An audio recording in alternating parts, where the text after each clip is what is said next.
கீழே விழுந்து மேலே வரணும் எப்படி? அதாங்க லைஃப். சேலஞ்ச் சேலஞ்ச் வேணும். ஓகே இதாச்சா ஒரே கடல் பார்த்துக்க கூடாது. இல்லைன்னா இது பாரு, இல்லைன்னா அது பாரு, அது பாரு நிக்கணும். நம்மளை தலையில வச்சு மிதிக்கணும் சொல்றோம். மேல தலை மேல மிதிச்சு நம்ம மேல பணம், அந்த காசு இந்த காசு இந்த காசு இல்லைங்க.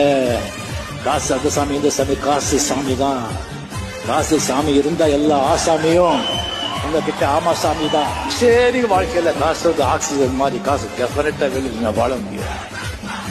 வர்ற காசு ஜாக்கிரதையா பார்த்துக்கணும், காப்பாற்ற ரொம்ப ஆசைப்படக்கூடாது. சும்மா இல்லைங்க டைம் அப்படிங்கிறது. சும்மா சும்மா ஒரு நைட்ல எங்கேயோ கொண்டு போடு, ஒரு நைட்ல அப்படியே இறக்கிடும். ரொம்ப ஆட்டம் ஆடக்கூடாது. ரொம்ப ஜாகிரதையா அந்த படம்